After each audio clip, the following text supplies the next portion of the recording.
Assalamualaikum warahmatullahi wabarakatuh. Berjumpa kembali dengan catatan Syafiq Hasyim. Kontroversi jelang Muktamar NU akhir Agustus 2026 tidak mengurangi jasa Nahdlatul Ulama dalam turut membangun kebangsaan dan kenegaraan Indonesia.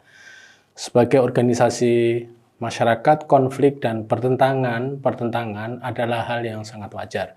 NU bisa jadi merupakan organisasi Islam pertama di Indonesia yang mencanangkan Pancasila sebagai asas tunggal, yaitu pada tahun 1983 dan lalu disusul oleh Muhammadiyah pada tahun 1984. Pancasila sebagai asas tunggal artinya Pancasila menjadi asas ideologi bagi seluruh bangsa Indonesia, baik partai politik maupun organisasi, masyarakat, dan organisasi-organisasi profesional, bisnis, dan sebagainya.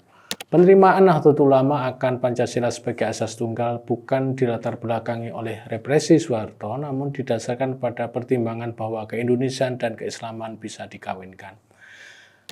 Pencanangan Pancasila sebagai asas tunggal juga merupakan refleksi dari sejarah politik Indonesia, terutama tarik-menarik antara kelompok yang menginginkan Indonesia sebagai negara Islam dan kelompok yang menginginkan Indonesia sebagai negara Pancasila.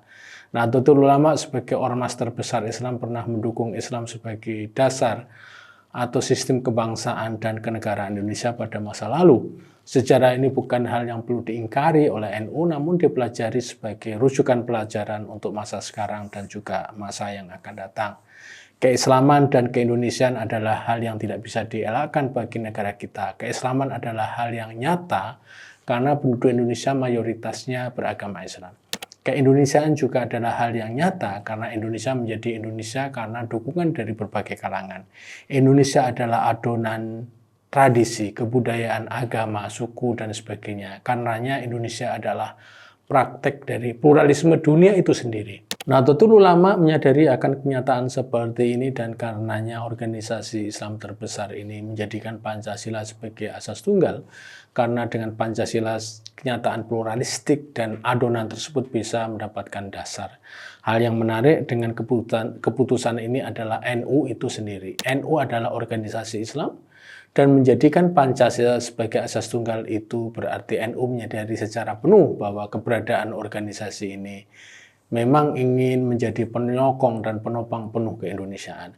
Bagi organisasi yang berbasis masyarakat Islam tradisional, ini sudah barang tentu tidak mudah untuk meyakinkan pengikutnya agar mengikuti cara pandang organisasi mereka. Dalam meyakinkan Nahdliyin, ulama-ulama NU memberikan penjelasan-penjelasan keagamaan dan juga kenegaraan. Betapa pentingnya Indonesia menjadi negara Pancasila. Apa yang telah dilakukan oleh NU dalam pengakuan Pancasila sebagai asas tunggal ini sangat berarti bagi legitimasi Pancasila sebagai dasar ideologi negara karena NU merupakan representasi terbesar umat Islam di Indonesia. Nahdlatul Ulama secara konsisten mewujudkan Pancasila dalam peran mereka di dalam masyarakat. Pada masa kepemimpinan Gus Dur misalnya, Nahdlatul Ulama secara konsisten menjaga kehidupan harmonis di antara umat beragama. Gus Dur menyatakan jika di antara umat beragama harus membangun atau dibangun peaceful coexistence, saling hidup dalam perdamaian. Sebagai konsekuensi dari pandangan ini, Nahdlatul Ulama melakukan pembelaan dan pelindungan terhadap kelompok minoritas di Indonesia, baik minoritas di dalam Islam maupun minoritas di luar Islam. Di dalam konteks Islam di Indonesia, meskipun mayoritas didominasi oleh pengikut Sunni, namun juga ada kelompok minoritas seperti Syiah dan Ahmadiyah. Sebagai kelompok non-mainstream, keberadaan kelompok minoritas sering mendapatkan persekusi oleh kelompok mayoritas. Dalam hal ini, Syiah dan Ahmadiyah sering mendapatkan persekusi. Minoritas non-Islam juga sering mendapatkan pressure dari kelompok mayoritas. Mereka banyak mengalami hambatan dalam menjalankan kebebasan beragama seperti pendirian rumah ibadah atau pembangunan rumah ibadah.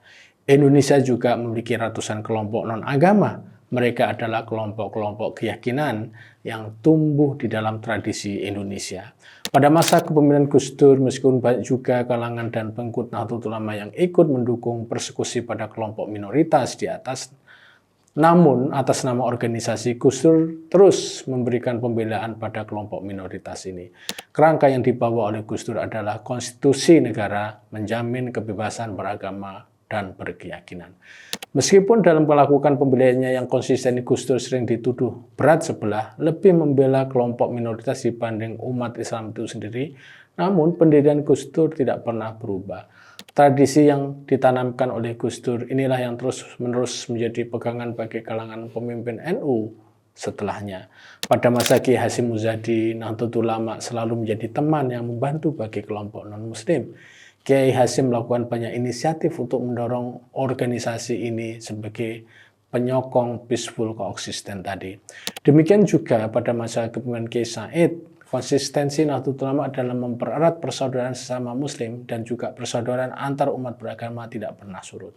Pada masa Kiai Said inilah diputuskan penghilangan julukan kafir bagi mereka kalangan non-muslim.